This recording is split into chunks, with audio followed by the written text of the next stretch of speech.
Hello everyone, this is Jitendra and welcome to my YouTube channel Commerce की दुनिया.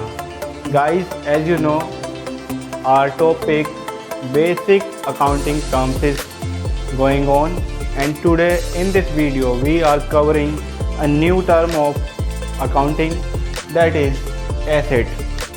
Asset means संपत्ति जो आपने बिजनेस में इकोनॉमिकली रिसोर्स के रूप में यूज़ की है. तो चलते हैं, क्या है डेफिनेशन ऑफ एसेट देखते हैं.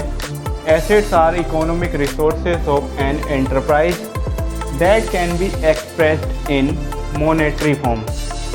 एसेट यानी कि संपत्तियाँ किसी भी एंटरप्राइज में यूज़ होने वाली इकोनॉमिक रिसोर्सेज हैं जिनसे हम या फिर कोई बिजनेसमैन रिसोर्स के रूप में यूज़ करके पैसा कमाता है.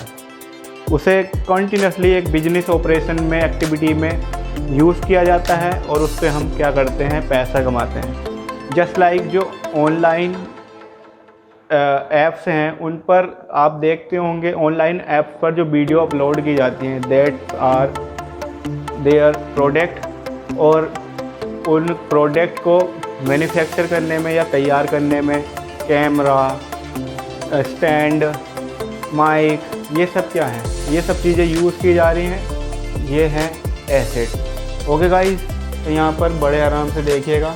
Assets are useful in operating a business को ऑपरेट करने में ये बहुत ही यूज़फुल होती हैं. और ये भी कह सकते हैं अगर आपके पास एसेट नहीं है तो आप बिजनेस ऑपरेट नहीं कर पाएंगे. बहुत ही सही तरह से इस चीज़ को समझना होगा. Business activities assets can be classified into two types. जो एसेट्स होती हैं उनको मॉडर्न अकाउंटिंग में दो तरह से डिवाइड किया गया है, दो तरह से इनको क्लासिफाइड कर लिया गया है. पहली टर्म है नॉन करेंट एसेट और दूसरी टर्म है current asset. Non current assets और करंट एसेट्स क्या होती हैं, आइए देखते हैं इस वीडियो के साथ. तो आप बिना टेंशन लिए इस वीडियो को पूरा देखिएगा और मुझे उम्मीद है कि आप इस टॉपिक को बहुत आसानी से क्लियर कर जाएंगे. So guys, as you can see on the board, here are two types of assets, non current assets and here is current assets, and you can clearly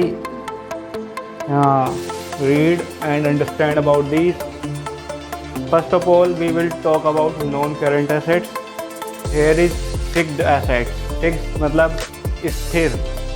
non current investment, deferred tax assets. deferred tax assets, long term loan and advance, other non current assets. Okay guys, Hindi में बात करते हैं, थोड़ा अपनी मातृभाषा में बात करने में मज़ा ही कुछ हो रहा है. तो फिक्स्ड एसेट्स का मतलब हो गया स्थिर संपत्तियां जो लंबे समय तक हमारे व्यापार में कार्य में यूज़ की जाती है. जैसे आपका मशीन हो गया, प्लांट हो गया, फर्नीचर हो गया, ये सब क्या है लंबे समय तक यूज़ में आती हैं.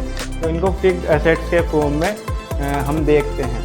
अब फिक्स्ड एसेट्स को भी हमने नीचे कैटेगराइज किया है. तो यहाँ देखिए आप, tangible asset, intangible asset, capital working progress, intangible assets under development. Tangible assets क्या होती हैं? टेंजिबल एसेट्स का मतलब होता है मूर्त संपत्तियाँ. मूर्त का मतलब होता है जिनको हम वास्तविक रूप से देख सकते हैं, रियल में हम सीन कर सकते हैं, टच कर सकते हैं, यानी कि जो वास्तव में दिखाई देंगी. जैसे हमारी लैंड एंड बिल्डिंग हो गई, मशीन हो गया, प्लांट हो गया, फर्नीचर हो गया, ये सब चीज़ें क्या है हमारी वास्तविक रूप में देखी जा सकती है. मूर्त, ये संपत्ति हमारी दिखाई दे रही है. इंटेंजिबल एसेट क्या होती है? इंटेंजिबल एसेट वो एसेट है जो हमें दिखाई नहीं देती. जैसे कि हमारी गुडविल, हमारा नाम, हमारा जो व्यापार में नाम है वो भी हमारी एक संपत्ति है, वो कहीं नहीं दिखाई देता. कॉपीराइट, ट्रेडमार्क, ये सब.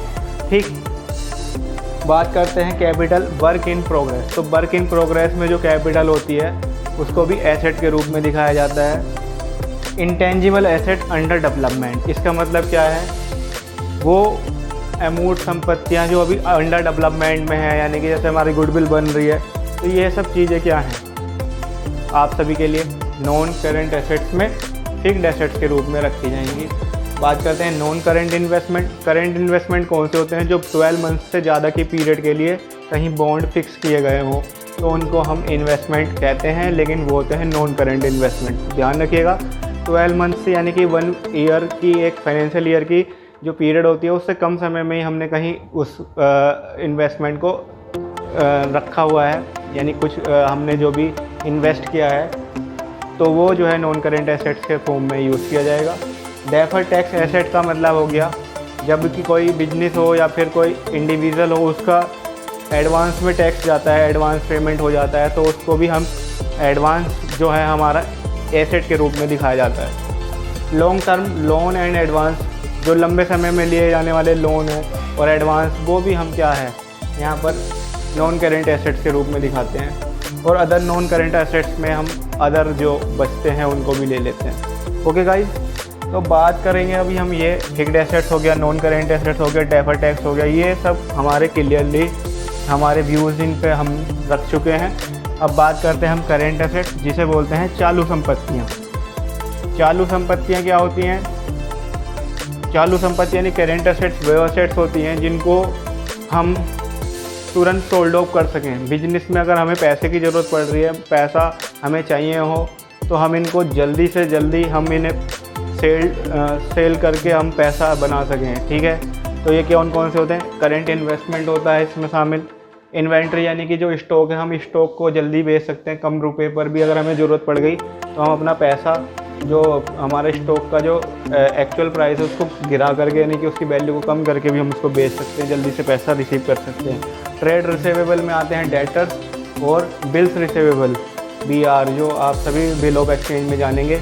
ठीक है, तो ये ट्रेड रिसीवेबल हो गया। ये भी क्या है? एक करेंट एसेट्स है। ये यहाँ पर कैश एंड कैश इक्विवेलेंट, जो हमारे बिजनेस में कैश है और कैश के इक्विवेलेंट जो बैंक में पैसा है, उसको भी हम करेंट एसेट्स के रूप में देखते हैं। साथ ही साथ शॉर्ट टर्म लोन इन्वेस्टमेंट, जो लोन से मिलने वाला पैसा है, शॉर्ट टर्म लोन इन्वेस्टमेंट जो हुआ है, तो वो क्या है? शॉर्ट टर्म यानी कि जो करेंट एसेट्स के रूप में देखा जाएगा।